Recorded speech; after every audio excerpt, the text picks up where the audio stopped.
ओम नमः शिवाय। आप सभी व्यूअर्स का पुनः स्वागत है। अपने उन सब व्यूअर्स को जो मेरे वीडियो को सुन रहे हैं, उन सबको मेरी ओर से 2021 की अग्रिम शुभकामना है। और जो मैंने एक श्रृंखला शुरू की है 2021 की राशिफल की, उसकी अगली राशि बनती है तुला राशि है। ये तुला राशि किसकी राशि है? शुक्र की राशि है। तो शुक्र के लिए ये जाना जाता है कि ये 3 घर को छोड़ के बाकी सब घर में अच्छे ही फल देते हैं। इसलिए तुला राशि वाले कैसे होते हैं, बहुत जॉली नेचर के होते हैं और बहुत बैलेंस करके चलते हैं। इनका व्यक्तित्व भी बहुत आकर्षक होता है।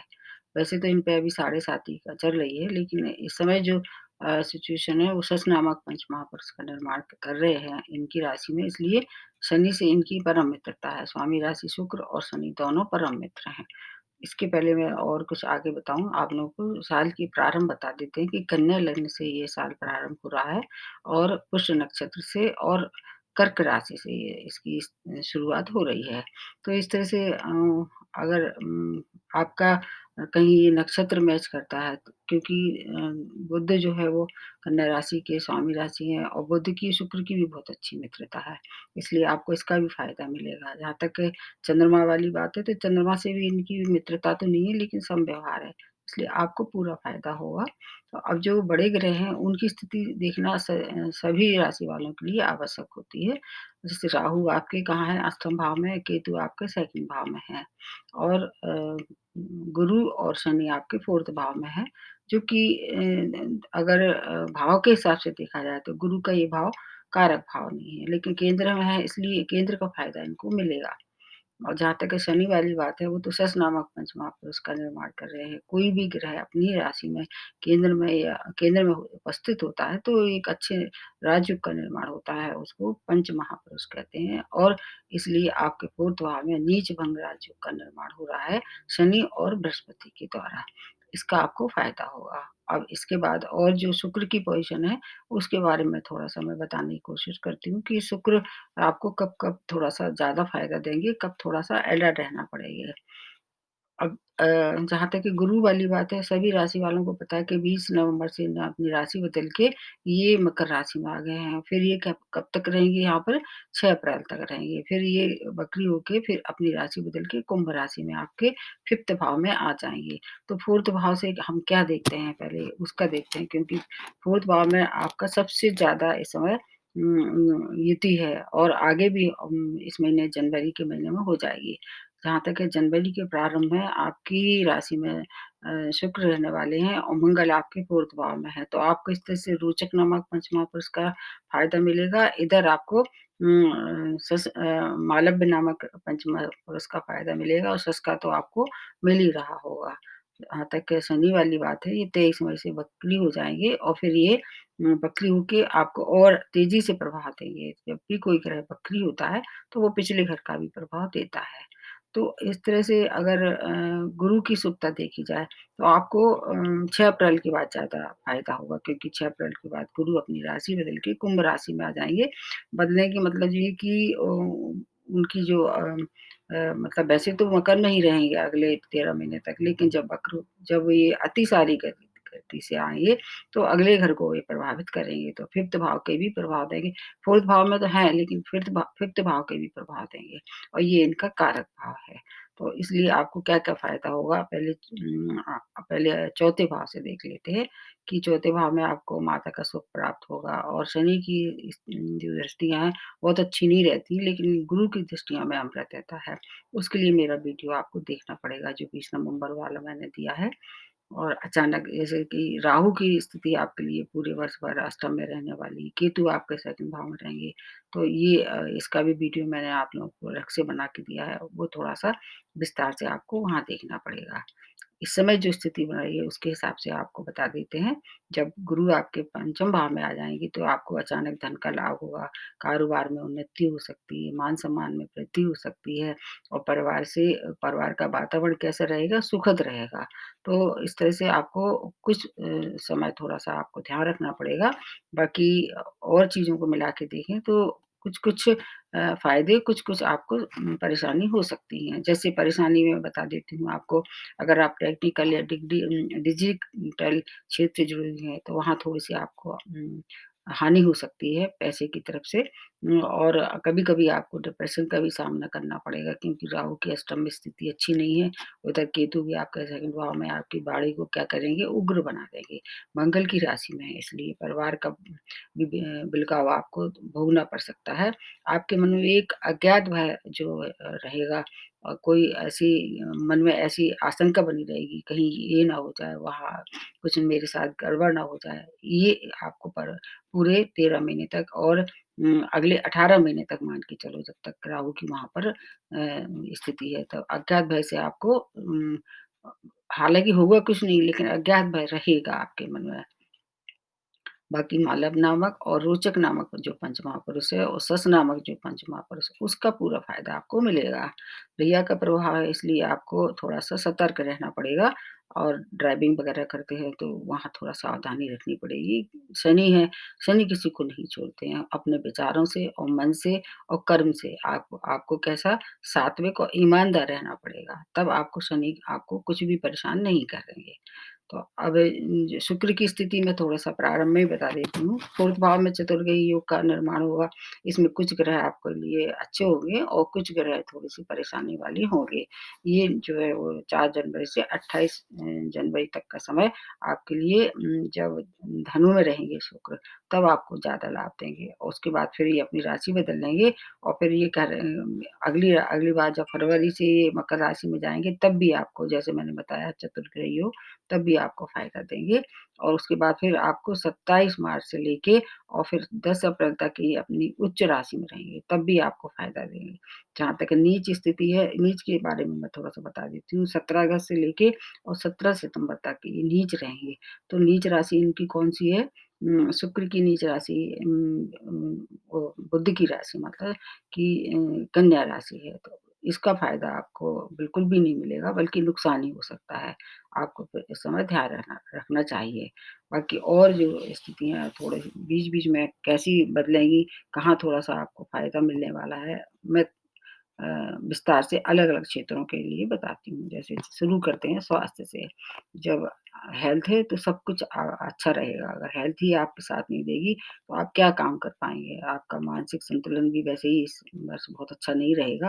अगर शरीर भी साथ नहीं देगा तो फिर आपको थोड़ी-सी और ज़्यादा परेशानी का सामना करना पड़ेगा। स्वास्थ्य की दृष्टि से राहु की अष्टम में जो स्थिति है, अष्टम भाव में वो पेट का रोग आपको दे सकती है। इधर आपको अनिद्रा का भी शिकार हो सकते हैं और ड्राइविंग में थोड़ी-सी आपको ज़्यादा सावधानी रखनी पड़ेगी। वाणी पे भी नियंत्रण रखना पड़ेगा क्योंकि जैसे मैंने बताया कि केतु आपके सेकंड भाव में है और अपने जो परिवार के लोग हैं उनसे बिल्कुल भी आपको अभी-तभी ना करें, वाद-विवाद ना पड़े, नहीं तो फिर परेशानी हो सकती है।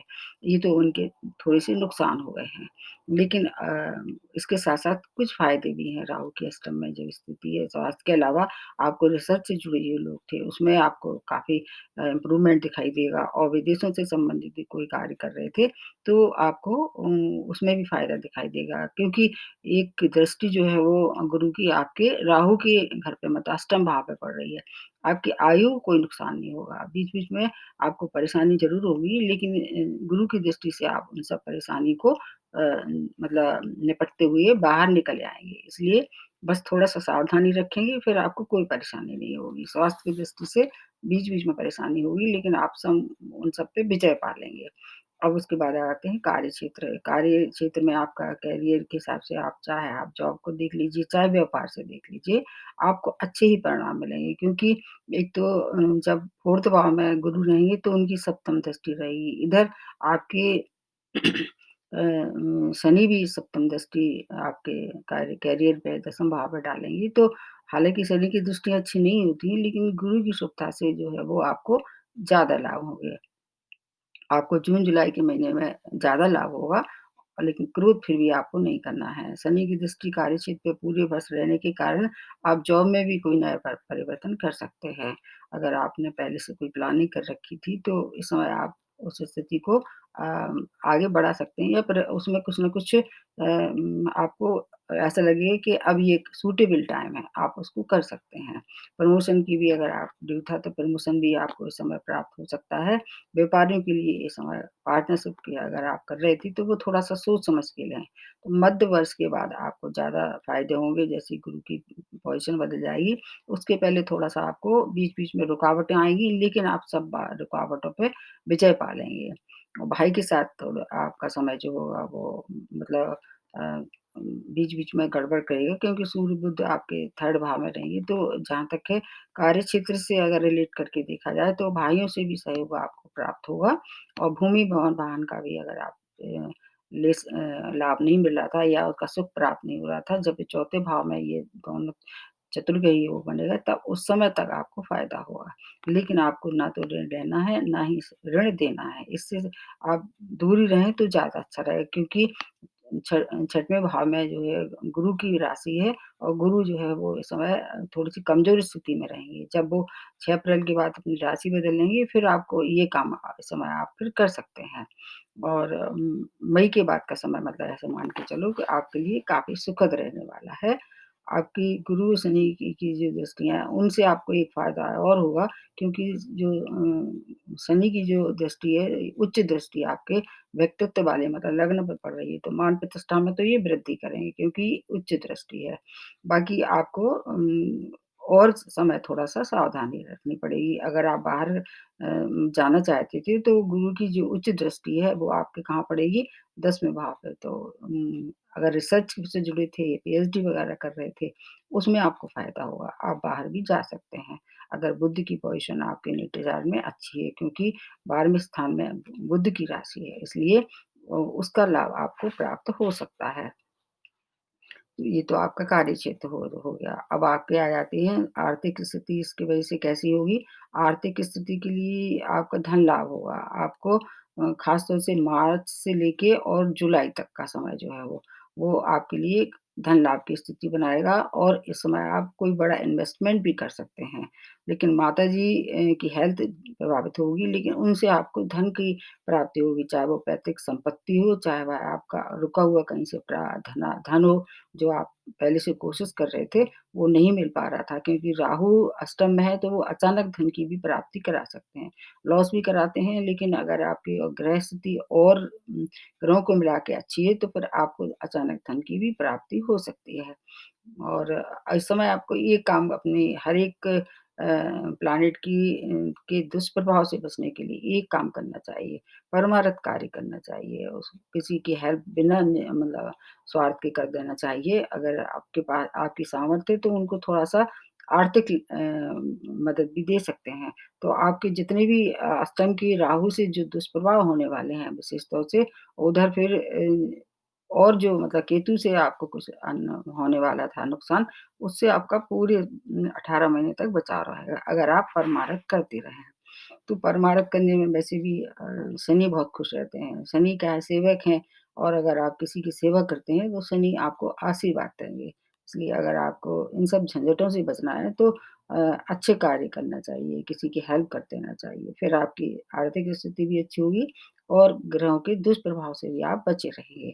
अब आ जाते हैं आपकी संतान और शिक्षा का क्या रहने वाली है प्रगति इस वर्ष। संतान के सभी कार्य निर्विघ्न पूरे होंगे, जबकि सॉरी, जहाँ पर गुरु आपके 5th भाव में आ जाएँगे। जब 5th भाव में गुरु आ जाएँगे, तो हायर एजुकेशन के लिए अगर आप उसे भेजना चाहते थे या स्वयं जाना चाहते थे, वो ये भी आप इस समय कर सकते हैं, वो भी अप्रैल के बाद। अप्रैल से सितंबर का समय एजुकेशन की दृष्टि से बहुत ही ज़्यादा अनुकूल है, बहुत फ़ेवरेबल है। अगर आप किसी कॉम्पिटिशन को फेस कर रहे थे आप, तो उसमें भी सफलता मिलना तय है। बस आपको आलस्य त्यागना पड़ेगा, क्योंकि शनि क्या है, थोड़ा-सा आलसी बना देते हैं आदमी को, इसलिए आलस का त्याग करेंगे, तो आपको काफ़ी उन्नति दिखाई देगी अपने इस क्षेत्र में, एजुकेशन से, और आपके करियर के और क्षेत्रों में अगर आप जुड़े हुए थे, खासतौर से मेडिकल क्षेत्र में हैं, या इंजीनियर के क्षेत्र में हैं, या जैसे कि टेक्निकल फील्ड के किसी कंप्यूटर वाले क्षेत्र में हैं, फिर आपको ज़्यादा लाभ देंगे, क्योंकि शनि की एक राशि जो आपके 5th भाव में भी है, तो शनि जो है वो आपको पूरे मतलब 2.5 साल तक, अगले 2022 तक लाभ देंगे। विदेश में अगर आप जाना चाह रहे थे, तो वो भी आप इस समय पॉसिबल है, अगर कोविड-19 उस समय तक सामान्य हो गई स्थिति तब। अन्यथा आप कुछ समय के लिए फिर और रुक जाइए, जब नॉर्मल हो जाए स्थिति तब जाना चाहिए। अब उसके बाद आ जाते हैं आपकी फैमिली लाइफ़ और आपकी मैरिज लाइफ़ और जो प्रेम विवाह वगैरह जो जिसमें अगर आप थे तो करना चाहते थे, तो कैसी स्थिति रहने वाली है? पति-पत्नी में तो प्रेम रहने वाला है, इससे यहाँ कोई गड़बड़ नहीं है। विशेष तौर से 6 अप्रैल के बाद विदेशों से भी लाभ होगा, संतान की उन्नति भी हो सकती है परिवार में अगर आपने कोई खरीद-फरोख्त करना चाह रहे थे घर की या वाहन की बड़े, तब भी इससे क्या होगा घर का माहौल काफ़ी सुखद रहने वाला है। अगर किसी से प्रेम करते थे, तो विवाह में परिणत हो सकता है। कुछ समय के लिए आपको अपने परिवार और घर से दूर ज़रूर जाना पड़ेगा क्योंकि कई बार ऐसा बनता है कि अगर प्रमोशन हुआ है तो आपको प्लेस चेंज करनी पड़ेगी, वो स्थिति बन सकती है। उसमें आप अगर जाएँगे तो फिर उसमें आपका मतलब फ़ायदा ही होगा। उससे क्या होगा आपकी जो मान प्रतिष्ठा है उसमें वृद्धि होगी, आपका सम्मान भी बढ़ेगा। बस 1 जून का महीना ऐसा है और जो मैंने उसका बताया शुक्र का जब नीच राशि में, उसमें थोड़ा-सा आपको सावधान रहना पड़ेगा। आपकी हो सकता है मान प्रतिष्ठा में कोई ठेस लगे या कोई आपको झूठे आरोप में फँसे तो थोड़ा-सा जब इसकी नीच स्थिति हुई शुक्र की और जून का महीना आपके लिए थोड़ा-सा सोच समझ के काम करना होगा। बाकी भाइयों से सहयोग प्राप्त होगा, शॉर्ट डिस्टेंस जर्नी आप कर सकते हैं। ये एक समय आप बहुत अच्छा रहने वाला है और ख़ास तौर से अप्रैल के बाद का जो समय है, वो सभी चीज़ों के लिए बहुत अच्छा रहने वाला है। बस क्रोध से आपको निश्चित रूप से बचाव रखना है। अपने नेचर में क्रोध इतना ना आने दें कि आपका ही नुकसान हो जाए, अन्यथा परिवार वालों से भी आपकी बीच में अनबन हो जाएगी। जो केतु की जो मंगल के साथ जो युति बनी हुई है 18 महीने तक, बीच-बीच में सौम्य ग्रह उनके साथ जुड़ेंगे, तब फिर आपको उतना परेशान नहीं करेंगे। जैसे ही फिर वो अपनी राशि से हट जाएँगे, वृश्चिक राशि से कोई भी सोम ग्रह, फिर आपकी झुंझलाहट आपके नेचर में आ जाएगी। कुल मिला के मित्रों से भी आपको काफ़ी सहयोग प्राप्त होगा। इससे अच्छा कुछ हो नहीं सकता है। आपको फिर भी थोड़ी-सी कुछ बातों का ध्यान रखना पड़ेगा। हर 1 महीने के हिसाब से मैं बताने की कोशिश करती हूँ। जैसे जनवरी में क्या फ़ायदा होगा आपको, गवर्नमेंट सेक्टर से लाभ होगा, मित्रों से आपका अच्छा तालमेल बनेगा और पारिवारिक सुख भी आपको प्राप्त होगा। फरवरी का महीना प्रतियोगिता और सफलताओं का योग दिखाई दे रहा है और संतान की तरफ से कुछ न कुछ शुभ समाचार आपको प्राप्त होगा। जहाँ तक मार्च वाली बात है, वो थोड़ा-सा अलर्ट रहना पड़ेगा, शत्रुओं से सावधान रहें और व्यापार और कार्यक्षेत्र से तो आपको लाभ होगा, मतलब धन की तो प्राप्ति होगी। अप्रैल के महीने के लिए कोर्ट केस में अगर आप फँसी हुई थी, तो उसमें विजय है और आपका व्यय ज़रूर ज़्यादा होगा, उस पे नियंत्रण करना पड़ेगा।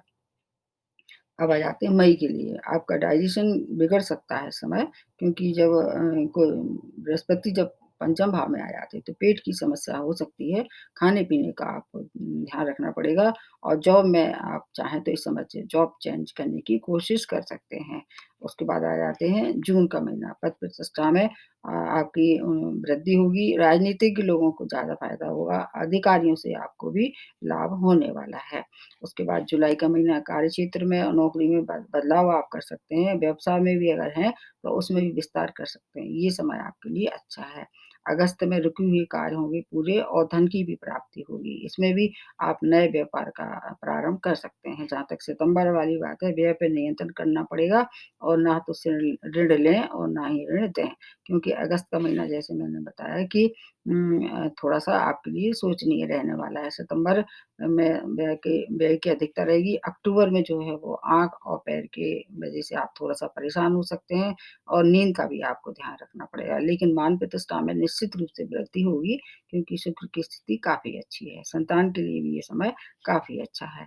उसके बाद नवंबर में घर में मांगलिक कार्य होगा, जिस पर व्यय होगा और उसके बाद दिसंबर का महीना स्वयं पे व्यय कर सकते हैं और आपकी जो बचत है, उसमें सहन लगेगी। तो उसमें कोई परेशानी नहीं है। अगर अच्छे कार्यों पे आप व्यय करेंगे, तो आपको उसका पूरा लाभ होने वाला है। बिज़नेस में अगर आप अब कुल मिला के मैं बताती हूँ कि बिज़नेस में अगर आप इन्वेस्ट करना चाहते हैं, तो ये समय आपके लिए काफ़ी अच्छा रहने वाला है, जो कि जबकि शुक्र आपके उच्च राशि में हो और गुरु की स्थिति पंचम भाव में हो, तो आप उस समय ये सब परेशानी से निकल के और अपने व्यापार को विस्तार कर सकते हैं। इसके बाद भी अगर कोई परेशानी है तो अगर आप मान लीजिए मैरिज करना चाह रहे थे, तो मैरिज भी इस समय संपन्न हो सकती है। जैसे मैंने मैंने बताया प्रेम प्रवाह भी कर सकते हैं।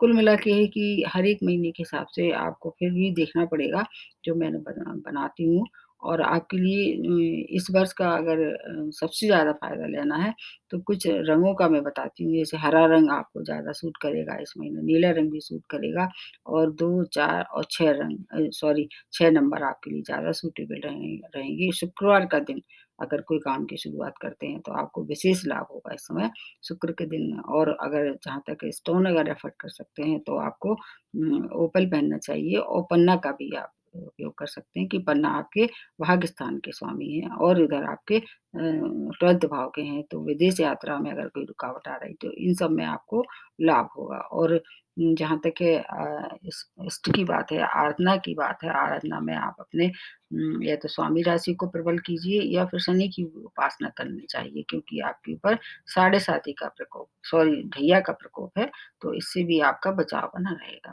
तो आज के लिए इतना ही, नमस्ते और धन्यवाद।